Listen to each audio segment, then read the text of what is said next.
আজকে আপনাদেরকে খুব মজার একটা চিকেন কষা করে দেখাবো। এটা হচ্ছে বাজারে আমরা যে লেয়ার মুরগিটা পাই সেই মুরগিটা। এটাকে আপনারা হার্ড চিকেনও বলতে পারেন, আবার ডিম পাড়া যে মুরগিটা বলে, আমি জানি না এটার এক্স্যাক্ট নাম কি। এই মুরগিটা খুবই মজা হয় খেতে। বাসায় এরকমভাবে কষিয়ে একবার ট্রাই করে দেখবেন, আপনি এটা স্বাদ ভুলতে পারবেন না। তো আমার বাসায় তো এটা খুবই ফেমাস একটা ডিশ, আমরা মাঝে মাঝে ট্রাই করার চেষ্টা করি। তো প্রথমে আমি মুরগিগুলোকে কেটে একটু বড় বড় পিস করে কেটে নিয়েছি। আর ওই যে দেখেন তেলগুলাও আমি আলাদা করে ছাড়িয়ে নিয়েছি। আর এখানে মুরগি কিন্তু ডিমও আছে কিছু, সেগুলো দিয়ে দিব। তো মশলাগুলো রেডি করে নিই। এখানে হচ্ছে পেঁয়াজ 4-5টা বড় সাইজের পেঁয়াজ কেটে নিয়েছি একটু কিউব করে। আর এখানে টমেটো নিয়েছি 2টা মিডিয়াম সাইজের, ওটাকেও কিউব করে নিয়েছি। গরম মশলার মধ্যে আছে তেজপাতা, দারুচিনি, এলাচ, লং, গোলমরিচ। এগুলোকে এখন আমি রান্নায় চলে যাচ্ছি।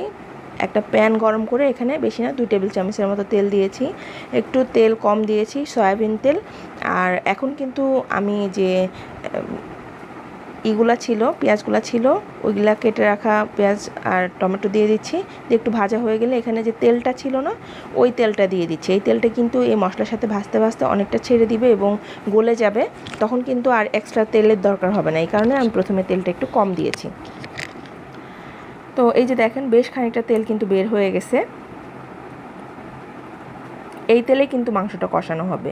তো এখন এখানে আমি আদা বাটা দিয়ে দিচ্ছি 1.5 টেবিল চামচের মতো। আর জিরা বাটা দিলাম হচ্ছে 1 টেবিল চামচের মতো। রসুন বাটাও 1.5 টেবিল চামচের মতো দিয়ে দিচ্ছি।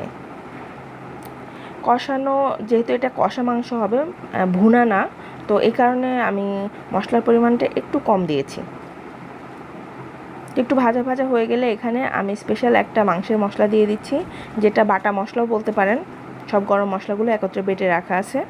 তো ওইটা দিলে কিন্তু আলাদা একটা ফ্লেভার অ্যাড হয়। এক টেবিল চামচের মতো দিয়ে দিলাম। দিয়ে খুব ভালো করে কষিয়ে নিচ্ছি।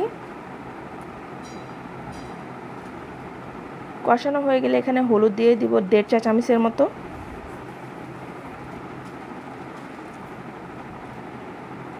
আর লাল মরিচের গুঁড়া কিংবা শুকনো মরিচের গুঁড়া এটা দিয়ে দিচ্ছে হচ্ছে 1.5 টেবিল চামচের মতো। আমি একটু ঝাল ঝাল পছন্দ করি, তো এই জন্য মরিচের পরিমাণটা একটু বাড়িয়ে দিয়েছি।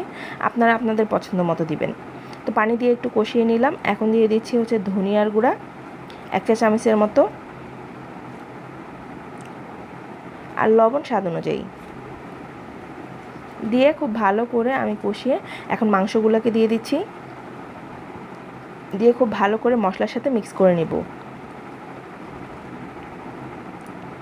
আর এখন ঢাকা দিয়ে এটাকে মিডিয়াম টু লো হিটে রান্না করে দিব 10 থেকে 15 মিনিটের জন্য।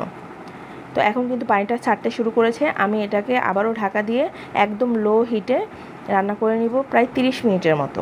আমি কিন্তু এখানে এক্সট্রা কোনো পানি অ্যাড করিনি। মাংস থেকে যে পানিটা বের হয়েছে সেটা দিয়েই কিন্তু এটাকে সেদ্ধ করে নিতে হবে এই লো হিটে রান্না করে। আর এই মাংসটা যেহেতু একটু শক্ত হয়, এটা কিন্তু প্রায় গরুর মাংসের টাইমই মানে সমান সমান টাইম লাগে। তো এখন এখানে আমি অ্যাড করে দিচ্ছি আলু। আপনারা তো জানেনই আমার আলু খুব পছন্দ, সব কিছুতেই আমি আলু খুঁজি।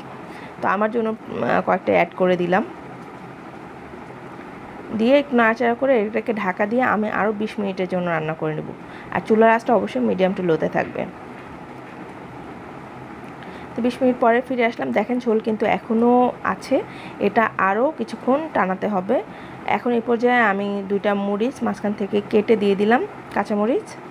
এখন এটাকে আমি আরও 20 মিনিটের জন্য লো হিটে রান্না করে নেব। এখন কিন্তু ঝোল অনেকটাই টেনে আসছে, তারপরেও আমি এটাকে একটু গরম মশলা দিয়ে দিব এখন।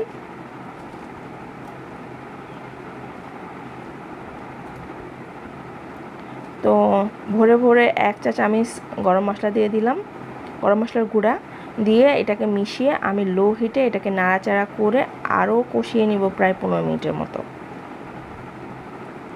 তো ততক্ষণে কিন্তু আমার যে তরকারির যে গ্রেভিটা সেটাও শুকিয়ে আসবে এবং তেলগুলা ছেড়ে দিবে। তখনই বুঝবেন যে আপনার কষানোটা পারফেক্ট হয়েছে।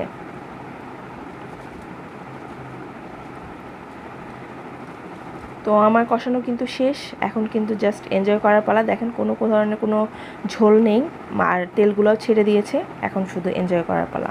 তো ভালো থাকবেন সবাই। ভিডিও ভালো লাগলে অবশ্যই একটা লাইক করে যাবেন, আর বাসায় অবশ্যই ট্রাই করবেন।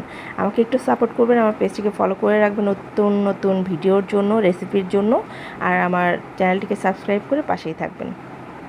ভালো থাকবেন সবাই। আর ভিডিও শেষ পর্যন্ত দেখার জন্য সবাইকে অনেক ধন্যবাদ। আল্লাহ হাফেজ।